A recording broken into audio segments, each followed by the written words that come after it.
بسم الله على بركة الله. اليوم ان شاء الله غادي نحضروا هاد البسبوسه. بسم الله. كتجي خفيفه متشربه. بسم الله.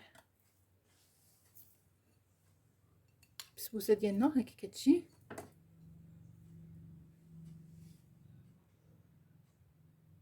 هذا هو ان شاء الله اقتراحنا ديال اليوم. بسم الله والصلاة والسلام على رسولنا الحبيب. السلام عليكم ورحمة الله تعالى وبركاته. مرحبا بكم معايا في قناة مطبخ نادية غزاوي. كنتمنى تكونوا في صحة جيدة وأحوالكم إن شاء الله طيبة، وانتم كتشاهدوا معنا اقتراح ديال اليوم اللي هو واحد البسبوسة بالبرتقال والحليب.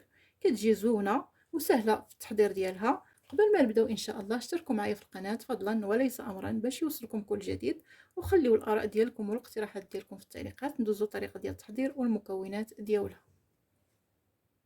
بسم الله على بركه الله. بالنسبه للمكونات اللي غادي نستعملوا ان شاء الله: كاس ديال الحليب، كاس مع مرش ديال عصير البرتقال، كذلك كاس الربع مع ديال الزيت، سنيده كذلك انا دايره نص كاس زائد شويه، واللي كيبغي الحلاوه يدير كاس.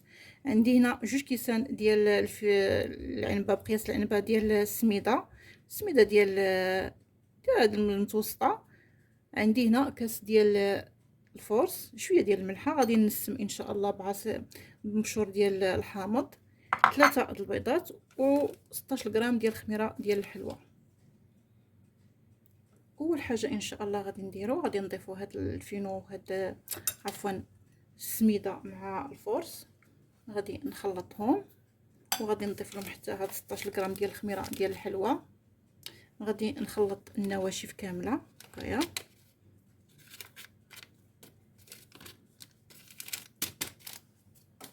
غادي نحرك النواشف نمزجها بعضياتها، السميده مع الفورس مع الخميره.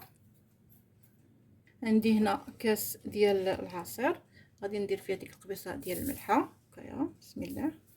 وغادي نضيف ليه كذلك هاد السنيده. كل واحد يدير سنيده القياس اللي بغا، اما كاس اما كاس الا ربع اما نص كاس اللي كيبغي ناقصه. غادي نضيف هاد المبشور ديال الحامض ولا ديال البرتقال كيف. غادي نضيف كذلك هاد كاس ديال الزيت. غادي نديروا العناصر كلها: كاس ديال الحليب، كاس الربع ديال عصير البرتقال، وغادي نضيف كذلك 3 البيضات. بسم الله.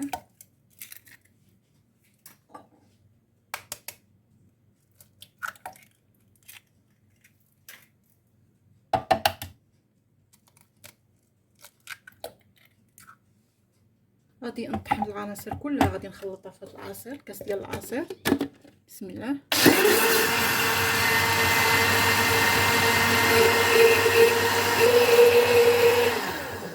صافي غير تمزج العناصر كلها، تمجز بعضياتها صافي، ونحيد ونطفي عليه. غادي نفرغ هذا الخليط في هذا لابول هذه. بسم الله. وغادي نفرغ الخليط ديال السميده والطحين على 2 دفعات ونحرك. سهله في التوجد ديالها، في التحضير ديالها، وكذلك المكونات راهم ساهلين وكتجي زوينه. دغيا نحضروها دغيا نوجدوها. بسم الله. صافي نخلط هذيك العناصر كامله هكايا. الا كانت جاريه على حسب التشرب ديال الطحين والسميده، الا كانت جاريه نزيدوها شويه، ما كانت هي هذيك صافي. بالنسبه لينا غادي نضيف لها واحد شويه ديال السميده. ها هي مازال جاريه، غادي نضيف لها بسم الله. ها هي 2 معالق ديال السميده. نحرك صافي بركه. راه السميده راه كتشرب صافي، خصها تكون شويه مطلوقه، ماشي قاصحه ماشي جاريه. صافي هذا هو القوام ديالها. صافي ها هو هذا الخليط ديال البسبوسه ديالنا، هو هذا. صافي هذا هو القوام ديالو. عندي هنا المول هو هذا. عندي في الاطار ديالو 30 على 30، دهنه بالزبده ورشه بشويه ديال السميده.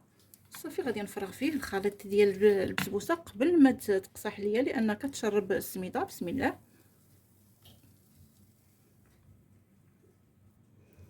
دابا ان شاء الله غادي ندخلها الفران. الفران راه سخون، شاعل الفران من قبل على درجه متوسطه 180 درجه. عافيه مهيله بالنسبه للفران ديال الغاز حتى طيب وتحمر. نحمروها من الاسفل، منين طيب لنا من الاسفل نشعلوا عليها من الوجه تحمر صافي، وراه البسبوسه ديالنا واجده. البسبوسه ديالنا طابت ها هي.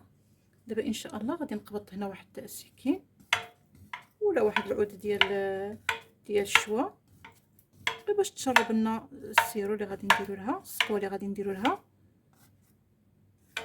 ها هي مازال سخونه محمره. انا بالنسبه ليا درت لها عصير البرتقال، عصرته غادي نسقيها به. واللي بغى يدير السيرو يدير كاس ديال الماء ونص كاس ديال السنيده واحد الطريف ديال الحامض فوق البوطه يغلاو 10 دقائق ويحيدهم صافي. هذاك هو السيرو ويسقيها بها. انا سقيتها فقط غير بكاس ديال البرتقال. البرتقال راه عندي حلو. بسم الله غادي نسقيها بها باش تشربوا وهي سخونه صافي. هكايا البسبوسه ديالنا من بعد ما طابت سقيتها عصير البرتقال حتى تشرباتو، دهنتها بالمربى وزينتها بالكوك وكاوكاو. هذا هو اقتراحي ديال اليوم. الى عجبكم ما تبخلوش عليا بجيم واشتركوا في القناه وبارطاجيو الفيديو مع الاهل والاصدقاء في انتظار ارائكم وتعليقاتكم. استودعكم الله الذي لا تضيع ودائعه الى فيديو قادم واقتراح جديد بحول الله.